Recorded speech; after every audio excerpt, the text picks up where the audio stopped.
Doctor Anitha గారి ఆధ్వర్యంలో skin sign అనేటువంటి హాస్పిటల్ని ఈరోజు ప్రారంభించడం జరిగింది. ఈరోజు అదనంగా మళ్ళీ చీరాలకి ఒక అద్భుతమైనటువంటి స్కిన్ అండ్ ఇంకా అదర్ యాక్టివిటీస్ అన్నీ కూడా ఇక్కడ చాలా ఉన్నాయి. కాస్మెటాలజీ ఇవన్నీ కూడా ఉన్నాయి.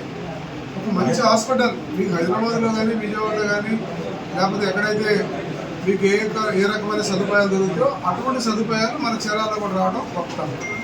ఎందుకంటే ఇప్పటికే మనకి 2 సూపర్ స్పెషాలిటీ హాస్పిటల్స్ వచ్చినాయి, అలాగే మనకు ఒక క్రిటికల్ కేర్ హాస్పిటల్ వచ్చింది, అలాగే ఇంకా మంచి బీచ్ కూడా మంచి పెద్ద బీచ్ కూడా డెవలప్ అవుతుంది. ఈ బీచ్ మీకు ఏంటంటే బీచ్లో మాస్టర్ ప్లాన్ రెడీ అవుతుంది, ఒక అద్భుతమైనటువంటి డెవలప్మెంట్ వస్తుంది. అంటే దేనికి చెప్తున్నానంటే ఇదంతా కూడా మన చీరాలకి ఒక ఇంటర్నేషనల్ గెటప్ వస్తుంది.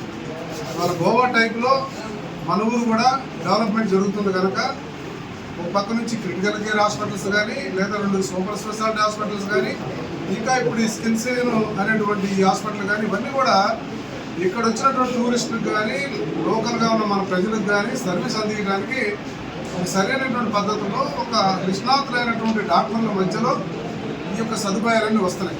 అంటే మనం చీరాలు వెళ్తే ఒక టూరిస్ట్గా ఆ ఊళ్ళో మనకు అన్ని సదుపాయాలు ఉన్నాయి అనేటువంటి పరిస్థితి అయితే వస్తుంది.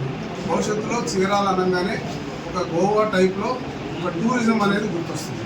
ఇవాళ అనేక రకాలుగా మనం ఎంఎస్ఎంఈ పార్కులు తెచ్చుకుంటున్నాం, ఆటో నగర్ తెచ్చుకుంటున్నాం. ఇలా ఒక పక్క నుంచి ఇండస్ట్రియల్గా మన ఊరిని డెవలప్ చేసుకుంటున్నాం, మరో పక్క నుంచి ఈ హాస్పిటల్స్ ఇవన్నీ కూడా నేనే ఈ ఊళ్ళో కూడా 2-3 హాస్పిటల్స్ ఓపెన్ చేశాను. ఇవాళ ఇదే హాస్పిటల్ కూడా నేను ఓపెన్ చేశాను. ఇవన్నీ కూడా జరుగుతున్నాయి. ఇవన్నీ చీరాల ప్రజలకు అందుబాటులో ఉన్నాయి కాబట్టి మన ఊర్లోనే ఉన్నటువంటి హాస్పిటల్ లేదా మన ముందు ఎదిగినటువంటి హాస్పిటల్ చిన్నది గాను లేదా విజయవాడలో గుంటూరులో ఉంటే పెద్ద హాస్పిటల్ కానీ అనేది మాత్రం దయచేసి మర్చిపోండి. మన ఊళ్ళో కూడా అటువంటి సదుపాయాలు అటువంటి వైద్యాలు వచ్చినాయి. వీటినందరూ కూడా ఉపయోగించుకోమని చెప్పేసి మీ శాసనసభ సభ్యుడిగా నేను ఈరోజు మీ అందరిని కూడా కోరుతున్నాను. నమస్కారాలు, ధన్యవాదాలు.